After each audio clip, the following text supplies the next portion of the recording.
Grabe talaga magalit yung kuya mo. Ang bilis pa kumilos. Pati ba si Trudis, nakuha niya sa'yo? Kinausap mo ba si kuya? May nalalaman ka ba na hindi ko nalalaman? Hindi ka dapat magalit kay Precious. Hindi mo siya kalaban. Wala ka ba talaga konsensya? Pati ba tayo dadamay mo? Kakampi mo siya, anak. Kakampi natin siya. Paano mo masasabing hindi yan babaliktad? Hindi niya magagawa sa akin. Pasensya ka na. Ngayon ko lang sasabihin sa'yo to. Magkapatid kami. Si Migs, ang kapatid kong naligaw ng landas. Ayokong magka-wrinkle sa kakaisip ng solusyon. Bayaan mo na yung galamay kong dumiskarte doon. Simula ngayon, hindi ka na sasama kay Kuya Mix mo, ha? Simula ngayon, si Ate Precious na maging kasama mo.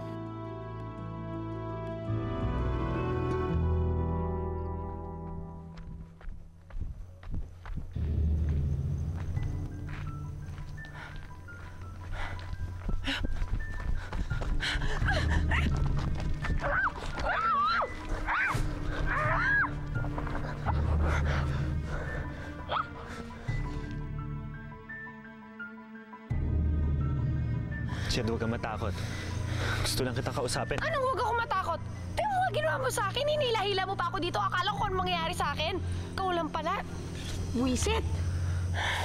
Sorry. Pasensya ka na rin. Wala na ako mapiling lugar o panahon eh. Kapag pumupunta naman ako sa inyo, nagtatabuyan ako ng tatay mo. Bakit? Masisisi mo ba siya? Alam ko. Pero hindi ako titigil hanggat hindi ko nasasabi sa'yo lahat ng katotohanan. Katotohanan. Bakit? Alam mo pa ba kung ano ibig sabihin ng totoo? Eh, puro kasinungalingan lang naman ang pinakita mo sa amin. Jed, hindi totoo yan. Lahat ng ipinakita ko sa'yo, sa pamilya mo, sa pamilya ni Sir Nick, lahat yun totoo. Tanungin mo pa si Trudis. Hindi nagsisinungaling ang bata, di ba? Aba, talagang ginamit mo pa yung bata. Ang akin lang, paano ka pa ba maniniwala kung sarado na yung isip mo?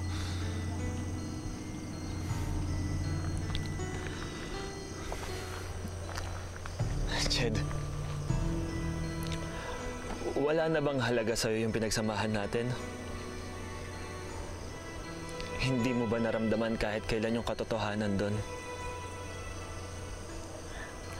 Masisira na lang ba ito ng isang kasinungalingan?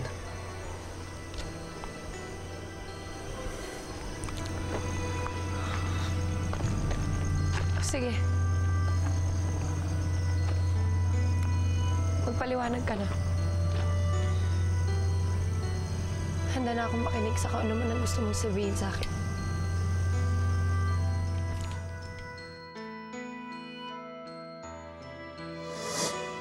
Si Kuya Martin ang kasama at kakampi ko sa lahat ng bagay noon. Hindi ko lang siya basta kapatid. Best friend ko siya. Ano na sasabihin yun?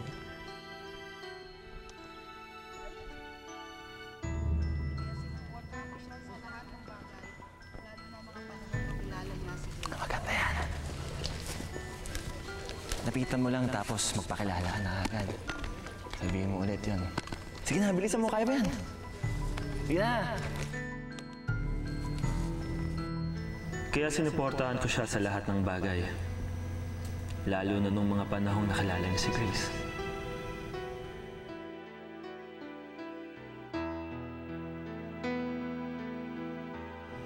Minahal ni Kuya si Grace ng gusto. Pero dahil din sa sobra niyang pagmamahal dito, pakiramdam ni Grace nasasakal na siya.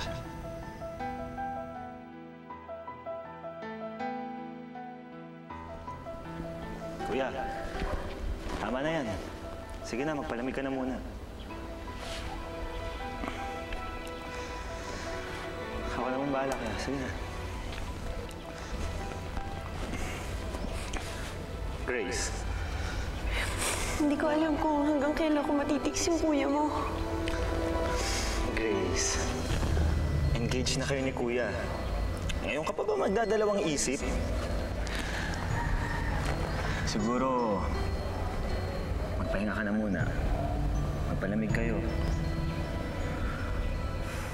Ayusin niyo to. Mahal na mahal ka ni Kuya. Minsan ano ba? Akala ko ba gigimik tayo?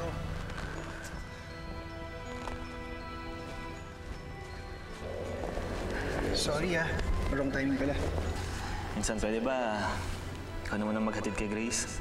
Susundan ko lang si Kuya. Sige. Hatid na kita, mukhang kailangan mo ng kasama.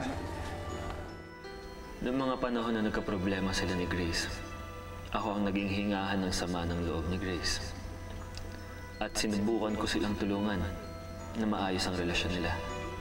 Pero napansin ko na lumayo naman ang kalooban ni Kuya sa akin. Nasaan si Grace? Kuya, pinauwi ko na muna. Bigyan mo na muna siya ng space, Kuya. Migs, huwag ka na makialam. At huwag na huwag mong kakampihan si Grace dahil ako ang kapatid mo, okay?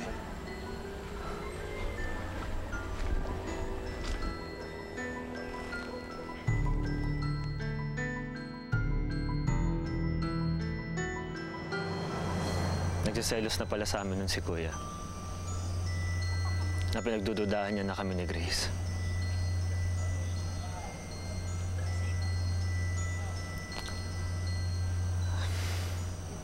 May pinagtapat sa akin si Grace.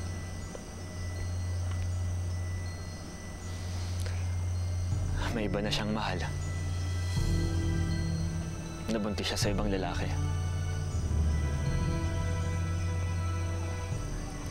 Pinayuhan ko siya. Sinabi ko, makipaghiwalay siya kay Kuya. Na magpaalam siya ng maayos. Nakita pala kami ni Kuya. Akala niya pinaghihiwalay ko sila.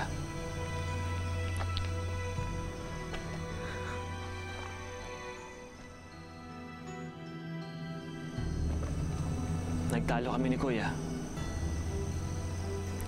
Nang aksidenteng masagi si Grace. Yun ang katotohanan. Nagsasabi ako sa'yo ng totoo.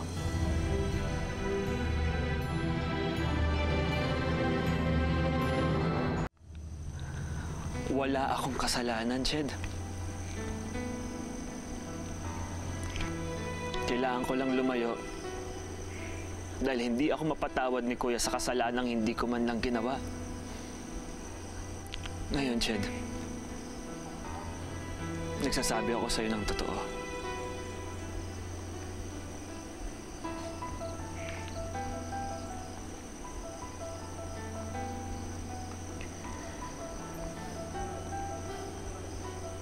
Hindi ko na alam, Mix hindi ko na talaga alam kung sino sa inyong dalawa ang dapat kong paniwalaan.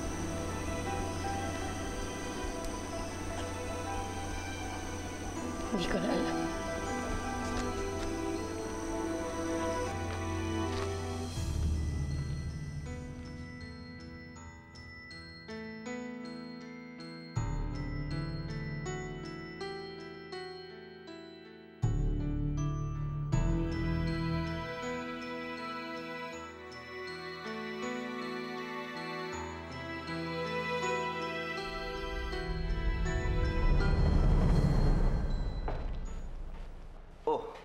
Akala ko nakauwi ka na. Meron ba bang kailangan sa akin? O may tanong ka pa tungkol sa bago mong trabaho? Ako, pasensya ka na, napasubo ka. Ay, hindi ho. Di ba sabi ko naman sa inyo kanina, kahit anong trabaho po, tatanggapin ko. Yaya. O kaya, kung ano pang gusto niyo iutos sa akin, okay lang ho. Salamat.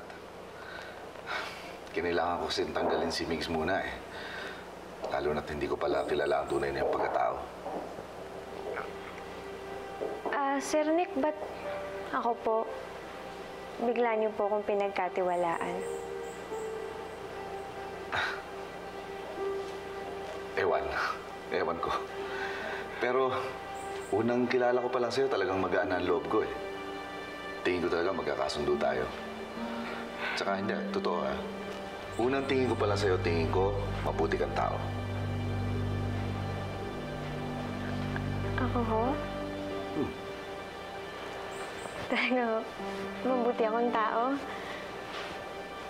Eh, naunang beses pa lang po may nagsabi sa akin yan eh. Sir, maraming salamat po talaga. And sa totoo lang po, kayo po yung mabuting tao dito eh. Tsaka yung asawa niyo, napaka-swerte niyong babae. O siya, bago tayo magbulahan, baka gabihin ka pa sa daan. Sige na, umuwi ka na. Ay, hindi ho. Maaga pa naman eh. Baka kailanganin pa po ako ni Trudis. Sige, ikaw ang bahala. Basta, walang bahala rito. At ako'y may tatrabahuin pa. Hmm?